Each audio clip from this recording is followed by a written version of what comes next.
13th, 2017 of the Dayton Planning Board.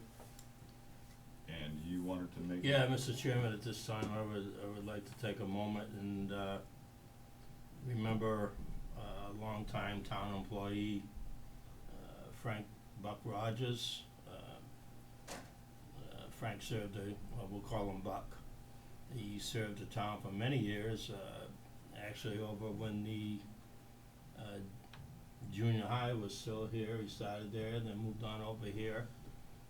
Longtime member of Dayton Lions Club, 59 years. The club is 62 years old, and I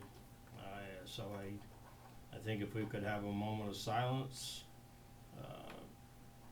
for Frank, if you would. Certainly.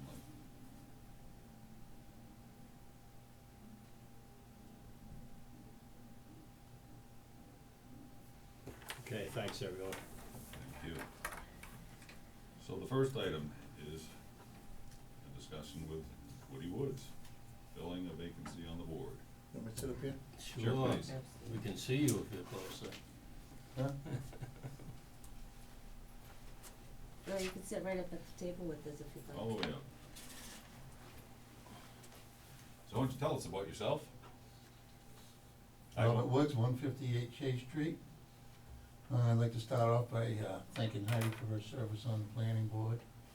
And I'd like to express my interest in assuming her position if, it's okay with you guys. If you have any other candidates and you feel they're more qualified, no problem at all. What's your background? I have a lot of backgrounds. I've done a lot of things in my life, and I'm very familiar with the town, the townspeople, and the works of the town of Dayton. I worked for here as the veterans agent. I was on Park and Rec. I was on just about every board and committee, land use committee, community preservation, Taunton River Stewardship Council. So I know a lot about mass regulations and mass general laws, and I have interest in the planning of Dayton. I know what you do here as far as zoning bylaws and subdivision regulations. I've seen some of those subdivision regulations kind of get changed by the ZBA in years. I go to a lot of hearings and I watch all the meetings, and I'm aware of what goes on in town. I've supported just about every article that the planning board has proposed in the last 12 or 15 years. Didn't always 100% agree with them all, but I supported them all. So as a board member, I would more than likely not buck the board, even though, let's say I'd be the only person against the project. I wouldn't vote negatively. I would either abstain or, go with the wishes of the entire board. That's how I operate. Where do you see the town? What direction would you like the town to go in, I should say, in the next 5 to 10 years? Well, to me, I'd like to preserve, and I know that's not the workload of the planning board, but I see a lot of the landscape in the town deteriorating with solar farms, subdivisions, and those kind of things. But there are certain areas in town that I feel that need to be protected. The waterway, the hill on Richmond Hill. Nobody looks at these things, I don't think. I'm sure some people do, but I don't think people look at them the way I look at them. I look across the bridge from the Berkeley side, and if you look up towards Richmond Hill, it's beautiful. Now you go cutting all those trees down and planting solar panels, you're taking away from the rural character and the landscape of the town. Never thought I'd be a tree hugger, but I kinda am. So, that's what I would bring to the board, and I have availability. I can be available during the day. I'm pretty much free. Heidi and I have been very good friends for a long time, so, and I think I would be an asset to the board. So, that's all I have. Any other questions, folks? You lived in town a number of years, right, on exact, how long have you lived in town? How long, Joe? Over 22 years. 23. 23. Years. Joe would know. I paid him rent.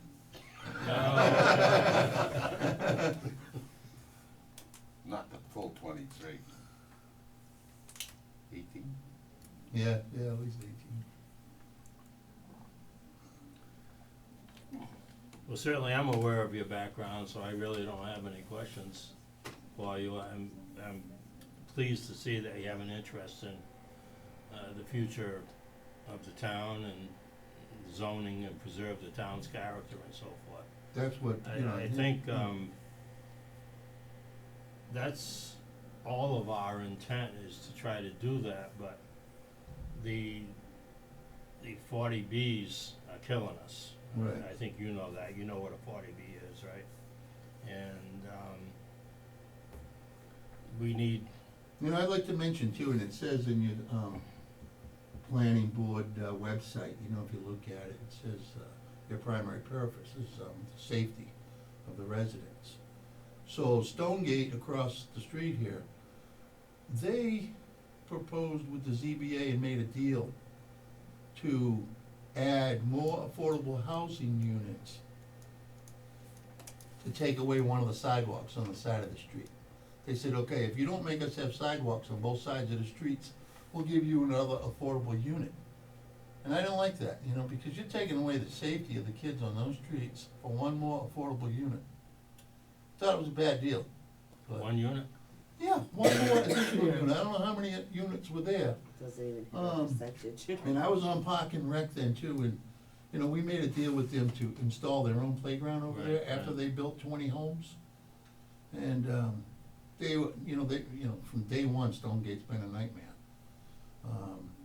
You know, they got to that 20-point, quota, and they didn't wanna build that playground, but it was clearly written that they had to. So they had to come up with money, and they really didn't want to, but they did put in that playground. So, and, you know, I would like to see, you know, these things that are set in stone. You know, to take away one sidewalk for one affordable unit. You know, I hope some kid never gets hit by a Yeah. car on that side of the street. But, you know, those are the kind of things, you know, the safety Makes is sense. number one, Makes sense. yeah. You know, and I remember, you know, Frank Costa fighting all the time to get those, retention ponds. Frank never liked those retention ponds, above ground retention. Remember all the battles over them? Oh, yeah. Yeah. So I'm pretty familiar, you know, and I'm willing to learn. Yeah, I know that you guys hire experts, you know, engineers and lawyers to, Not like it used to be when I Right, right, back in because, you know, '73. yeah. So- When we rolled our own, you know, and so now they have our engineer, like you said, you know, so it Right. makes the job it's a little more complex, but it makes the job a little easier, with the engineers, so. Yeah, you need to have them because the other guy has them. Okay. What are we supposed to do, vote on this, or what? No, We we're- have another gentleman We coming have in. another gentleman coming. So, I can go now. Thank you for your time. All right, well, Appreciate it. thank you very much. Anything else Very you much. wanna add? No, thank you for your consideration, that's all I have. All right, thank All you. right, thank you. All right. Thank you. Thank you, Joe. Thanks, Lee. Have a Thank- good one. Thanks for doing all you did, Heidi. No problem, thank you. Okay. Bye-bye. It's like you're not gonna yell at me. Somebody here? Somebody, Nope, no one's anybody here. out there? No, No, we got a couple of, few minutes. Yeah. Just talking time here. We are meeting next week, the 22nd, That's correct. Board of Selectmen, ZBA, Building Commissioner, Mm-hmm. who else, anybody? That's it. And then when we're done in there, we'll be meeting with Maris Lane, Okay, because he was unable to, Center Street Woods. He couldn't make this evening's meeting for his engineer, couldn't make it, blah, blah, blah, so I didn't want to put him off, I wanna fight that in the, I wanna make sure that we get on him and I actually Gets his drove stuff up done. there. I think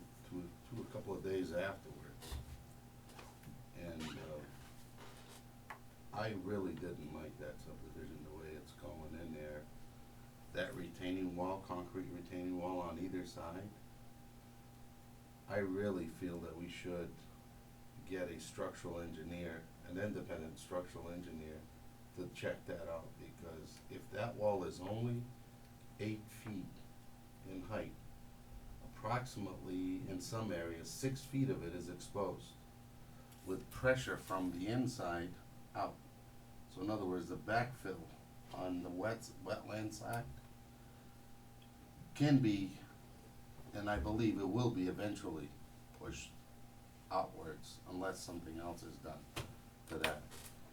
And I really feel that, we have to, So there's only one block underground on the exterior, the rest it's is. not block, it's a concrete, Poured concrete? it's poured concrete. Oh, it's poured concrete. And the interesting thing is, you look, the wall goes like this and like that, and if there's a crack on this side, there's a crack almost directly across the way. Really? Yeah, I And- took a ride up there also. So they sealed the crack, they put some caulking on the. Yeah, if you read, GZA's comment letter, they didn't That's- seal them all, though.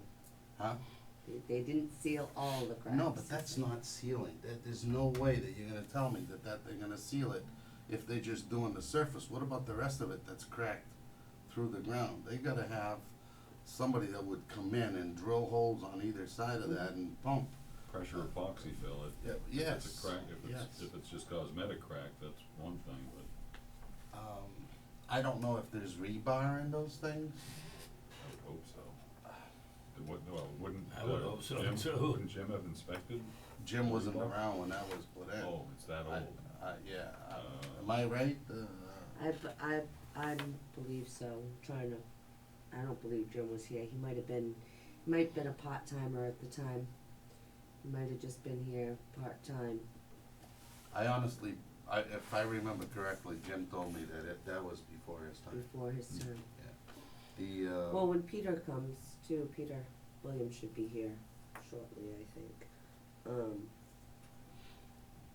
Peter was the original and, was he here at that time? This Peter? Yeah. Yes, he was. Okay. He is, yes, he was our Oh, look, engineer. picture in picture, isn't that fancy? Oh, yeah, nice. Haven't seen that before. No, Well, I've, in the last 2 days, I've come across 2 subdivisions where the sidewalks weren't, plowed for the residents of Oh, the yeah? street, yeah. First One of one them- was being our subdivisions? Dayton Woods yesterday, and, well, it's a town, within the town. Mhm. And, today I was up on Richmond Hill, and of course, sidewalks weren't done there either, Have the streets been accepted by the town? No, not up there, no, And but so they're this, they should be taking care of them, the town. the Yeah, we- developer. I think we need to tweak we'll discuss this next week, but I think the snow removal bylaw needs to be tweaked a little bit. Who would enforce that? Well, it all depends, the one yesterday was the ZBA, And I let her know, I think she was supposed to Yeah. give Gary a call, cause Gary was in here in the morning and asked her, if Dayton Woods was plowed, and she said yes. But then, like an hour later, you had called and said the sidewalks were. they didn't do a very good job of plowing the streets either, Either. I tell you, but, they were plowed, they were down to the pavement. A lot of times, all it takes is for them not to plow it at the proper time, That's right. and then the residents start driving over it. They'll never get that through unless they put a lot of ice and things like that with it. They'll never get that down to the ground. So, are the sidewalks supposed to be plowed by the developer? Over there, yeah. So I don't know about Richmond Hill, that's been a Yeah. horror show since, I know that, Plowed. that there are towns where the homeowners association that is responsible for the sidewalks, and the homeowners association either votes on or decrees that the people who have the frontage have to shovel the driveways, I mean, the sidewalks. which, like in North Dayton, our town doesn't do them, it's up to, Each individual. it's up to the residents. Right, Yes. So I'm not Is there sure. a bylaw that requires them to do so? I don't think so. I don't think so. I think it's just kind of like I think, Common courtesy, so to speak? so to speak, yes, you know, I mean, in the cities, I know, like, you know, in Taunton, you have to Yeah, shovel yeah, yeah. your front of your Yeah. house, that's, you know, Right. it's a bylaw, but maybe we should create a Driveway to bylaw. driveway or something like Right. that. You know, maybe there should be a bylaw created so that that's what happens in our Taunton is- town as well. Yeah, Whether it's an accepted street or a non-accepted street, you know, the residents should be responsible for the sidewalk in front of their house. yeah, it would be very simple if there were just everybody, Mhm, whether you're in North Dayton, South South Dayton, Dayton, right. wherever. right, Taunton is actually imposing fines for not, for not, Yeah, city of Boston's been doing it for years. well, I think it's state law. I think it might be a state law, right? I don't even know if we have to create a bylaw, I think it might be, we'll have to check that out, I'll look into that. Okay.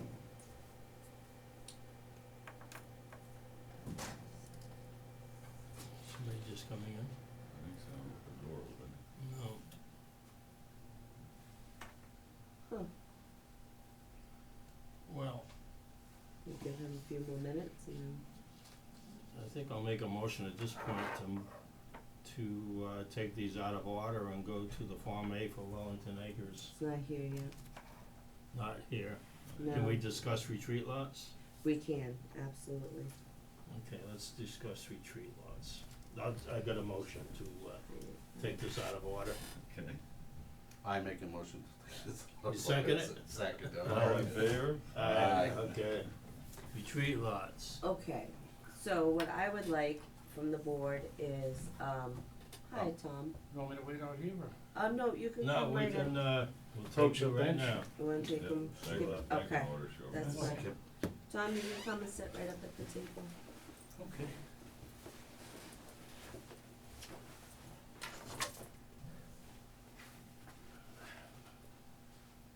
Sit right, Yeah, that's all right. Alright, do we, Hi.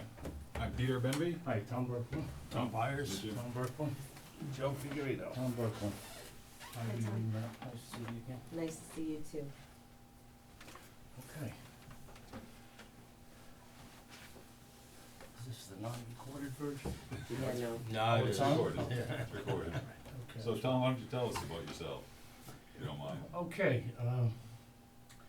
basically, I've been in town almost 5 years, well, it's come on 5 years.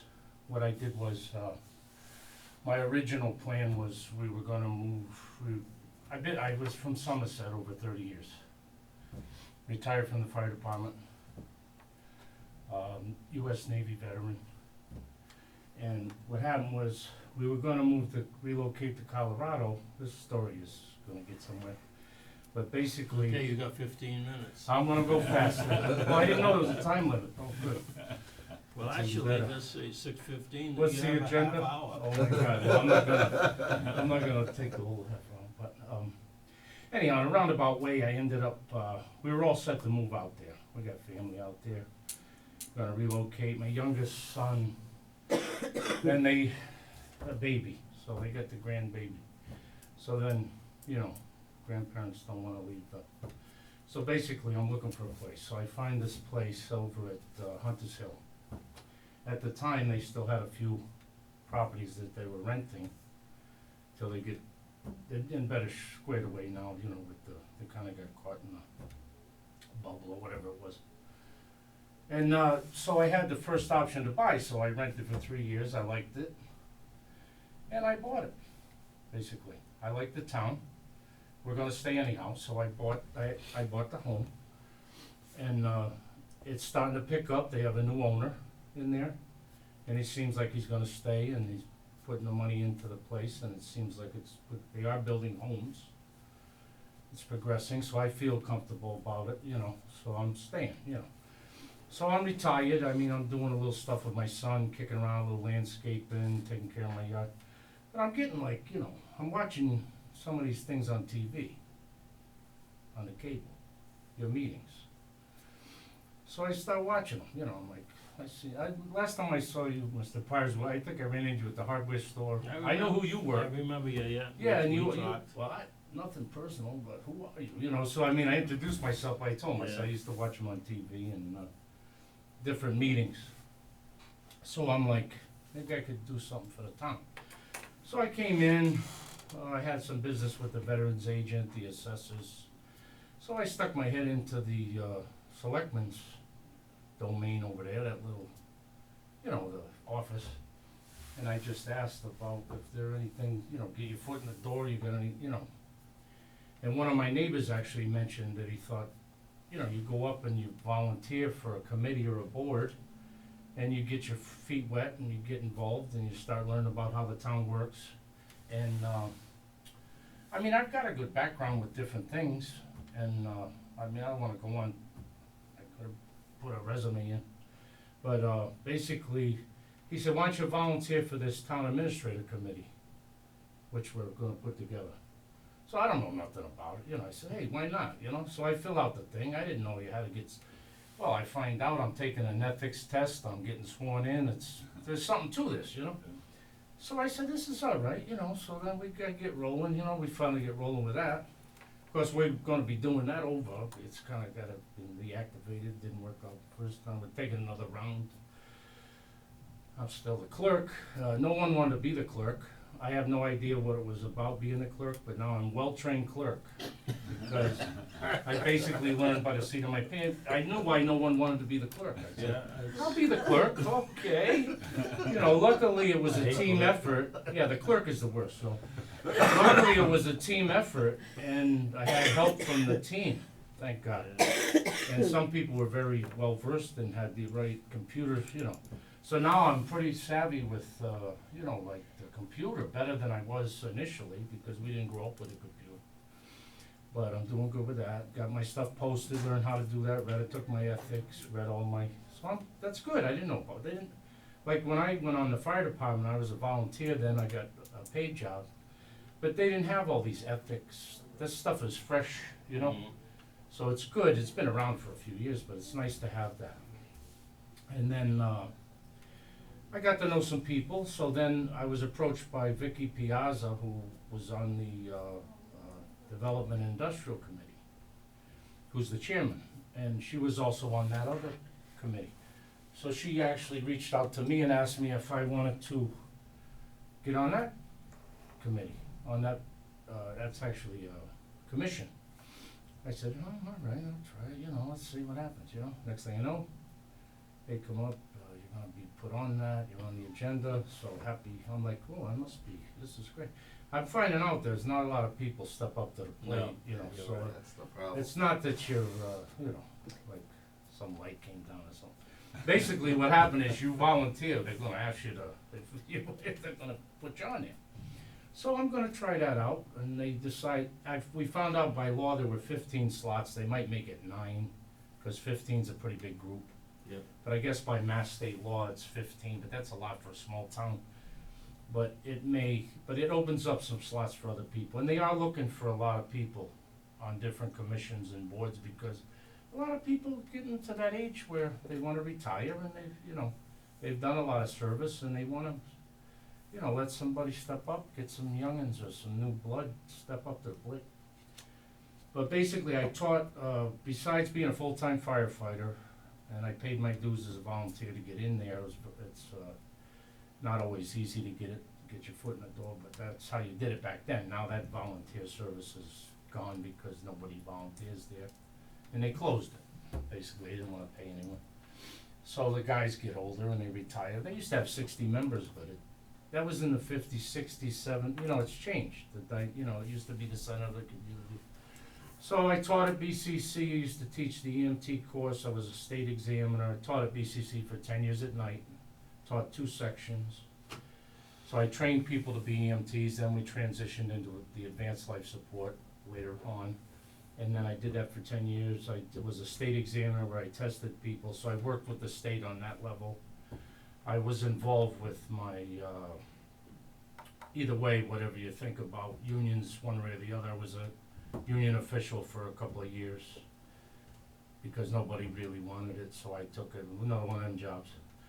And I did that for a few years and found out the reality of that deal. That was interesting, but it was challenging, and I went to Washington a couple times, did some big meetings and learned how to process lobbying. I've lobbied, worked with the state lobbying in Boston on Beacon Hill, and interesting. So then I did that. I had my own safety consulting business. I kind of turned that over to my son, my youngest son, who more or less does that now. He's a firefighter, and then he's in Rhode Island, and then I help him when he needs help, like CPR, OSHA, certification, safety, the OSHA card. I also have, I never had a chance to finish my fire science degree because basically I was always working. I got 3/4 of that, but I have building construction, stuff like that. I still keep, even though I'm retired, I still keep up with like this new thing, building construction for the fire service and fire inspection code, stuff that's would be relative to more like probably the building commissioner, but still to have a little knowledge. My dad was a bricklayer. Out here they call him probably a mason. I used to labor for him. I was always on job sites. I worked as a safety, and we did OSHA. I was like a safety man on a 500, at the time, Ronald Reagan was president. It was in Ohio. It was a $550 million steel mill that was the first one built in Ohio in 20 years, the Rust Belt. And they took old scrap and then recycled it to useful product. The Timken company that makes roller bearings all over the world. And now they got Timken Steel, which is an offshoot, and they're moving all over the world to compete with China, Russia, all the other countries. And that place is booming. It's still plugging along, making steel from recycled, old scrap. So I used to do that. I've been around a lot of, so I'm kind of a code, I can read, if I don't know what it is, I can look in a book and find it. And I'm sure it's a learning process, but I think I have some skills that I could fit into this board. And then I'm interested in the town, helping the town, obviously. I volunteered twice already, but this is nice. I think this would be a good opportunity. Where would you like to see the town go in the next 5, 10 years? Where would I like to see it go? I'd like to see it go. How it progresses. Well, I understand from following some of the stuff, just getting involved in some of these committees. Right now, I think it's changing rapidly. And a lot of people, some people don't want it to change, but it is changing whether we like it or not. It's moving forward somewhat. But it's in a flux, I guess. But the balance of this open space, you have a lot of proponents for open space. You got these land use committee, you got the, people wanna keep Dayton, but you still need some development. I'd like to see some development that's, positive and, there's other options like, an example would be a veterans housing, which I heard people talk about that. That would be positive. That could be a grant thing. As far as the town, I think you need a grocery store somewhere. No. I hear a lot of people talking about Yeah, grocery. That's part of the reason I wanted to get on that development. But Somewhere we need a grocery, next something. Wednesday, the 22nd. I've watched some of your Okay. enterprise